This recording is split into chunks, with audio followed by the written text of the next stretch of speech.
guys, welcome back to the channel. Today's video, we're going to do a little walk around bike check on my 2004 FXDX stunt bike. Go over some of the things that I've had to do, some of the parts that I've had to add to make it better for stunting. Let's get into it.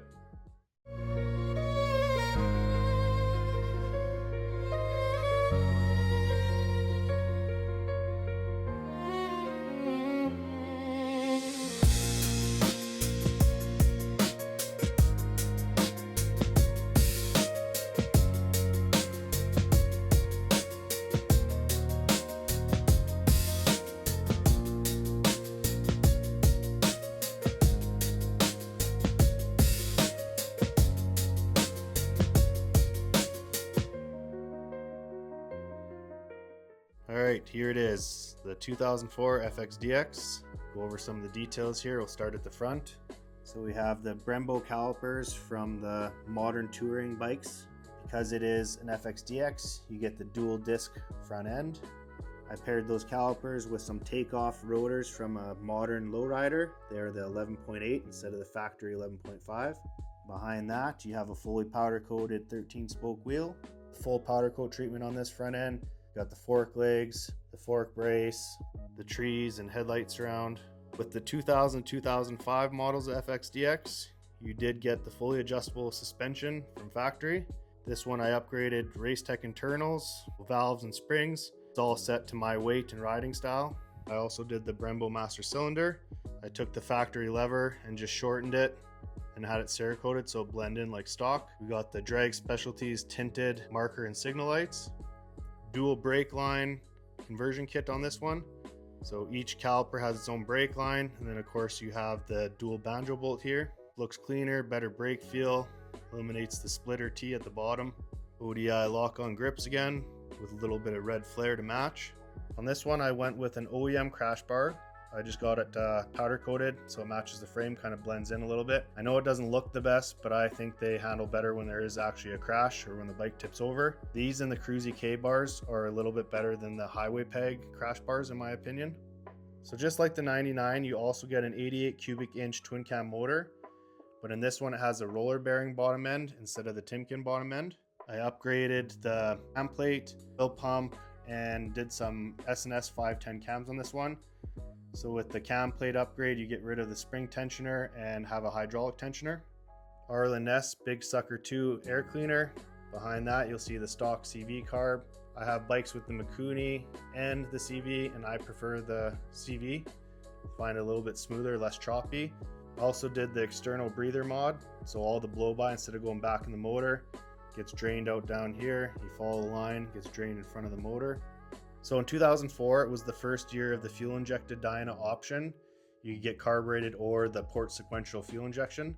When you go with the EFI model, it's actually called an FXDXi. Powder coated controls, again with the Amazon Moto style pegs. Got a cool Trip 6 Customs point cover. He's a painter in Alberta, does amazing work. Go check him out on Instagram. Thunderheader exhaust, in my opinion, they're the best sounding exhaust you can get for a Harley. They are big, heavy, and bulky, but they just sound too good. I kept the heat shields on there. I know some guys prefer without heat shields, but I didn't want to be burning my leg all the time and melting shoes when I'm stunting. 99 to 2005, you did get the factory wrinkle black 5-speed transmission. Little side note about the transmission. Inside there's a shift drum. And in 99 to 2001, they did have some issues, and so they upgraded in 2002. Shifts way better, finds neutral easier, so something to keep in mind. You can't see the oil pan from here, but I did pull the oil pan out and do the oil pan wheelie mod. What that is, basically you just extend the oil pickup line, so then when you're doing a wheelie, lean back all the way, you can still pick up oil so you don't starve the engine of oil and blow it up. Powder coated passenger peg mounts. Went with the RWD RS2s. As soon as they came out with the new upgrade, I threw the old RS1s on my silver bike. Best shocks in the game in my opinion. Doesn't matter if you're stunting, cruising, or crushing miles. Of course, we had to upgrade and get rid of the bulky taillight and signal lights and went with a low profile taillight with the integrated signals. So I actually wrapped the taillight bezel in satin black just to match. So you can't see it, but I did do the Dynatech ignition on this one as well. Adjustable rev limiter, adjustable timing curve. The adjustable rev limiter is very important when you're stunting. You can set a desired rev limiter, and so then when you're sitting on limiter doing burnouts, Larry's, drifting, whatever, it's a little bit safer. powder coated horn cover and horn mount, powder coated controls. If you're doing wheelies on your Harley, don't make the same mistake I did. Just get a proper engine mount right from the start. I had to pull my motor out and re-weld my cases. I decided to go with the Vulgar USA. I Cerakoted it black just so it matches the frame nice and blends in so you don't really see it, doesn't stand out. I went with 8.5 inch kickback original Garage Moto risers. Because I have the dual gauges, I did have to do the relocation bracket there. It's pretty sweet, it's fully adjustable so you can tilt your gauges however you want. Although the gauges look the same as the 99 to 03, they're actually a little bit different. There's some subtle changes. 99 to 03 will not work on an 04 05 and vice versa.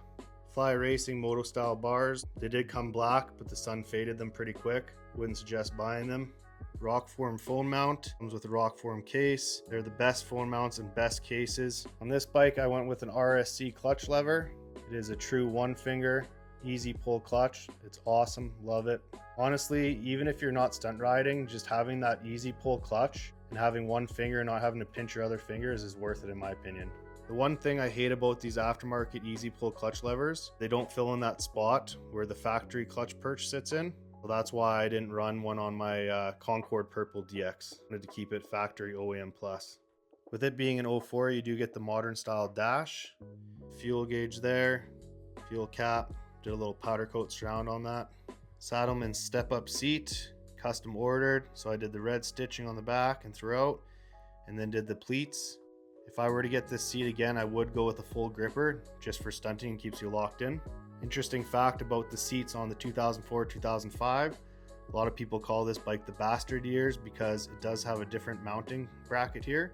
So a 99 to 03 seat will not fit on this bike. Another interesting fact, in 99 to 01 they actually used a skinnier rear fender, and in 02 to 05 they actually had the wider one.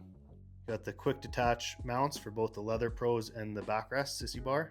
It's a little bit tricky to see, but this is just a headlight that I got off Amazon. Looks exactly like the Harley Daymaker. It's only $50 versus, I don't know, they used to be $600. They're probably cheaper now. And it's actually brighter than the Harley Daymakers. Just like the 99, we have the quick detach fairing brackets. I'll show you what it looks like with the fairing.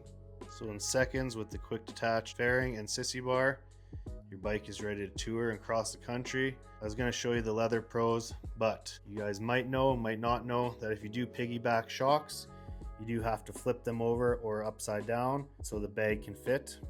Side note about the Leather Pro bags, I'm bummed I can't show you how easy they install and how sturdy they are. I know some people are going to roast me, but the T-Sport bags, I've had them before on other bikes. They are flappy, they don't lock in, and they're not good quality.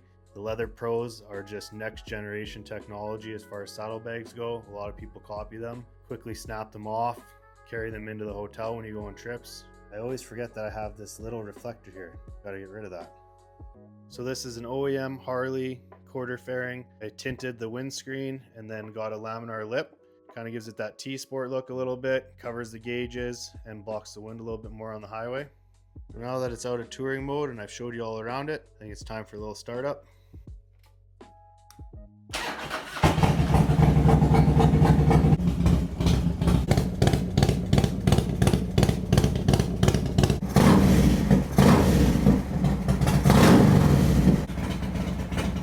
Sounds pretty good, but because it's a stunt bike, you guys already know.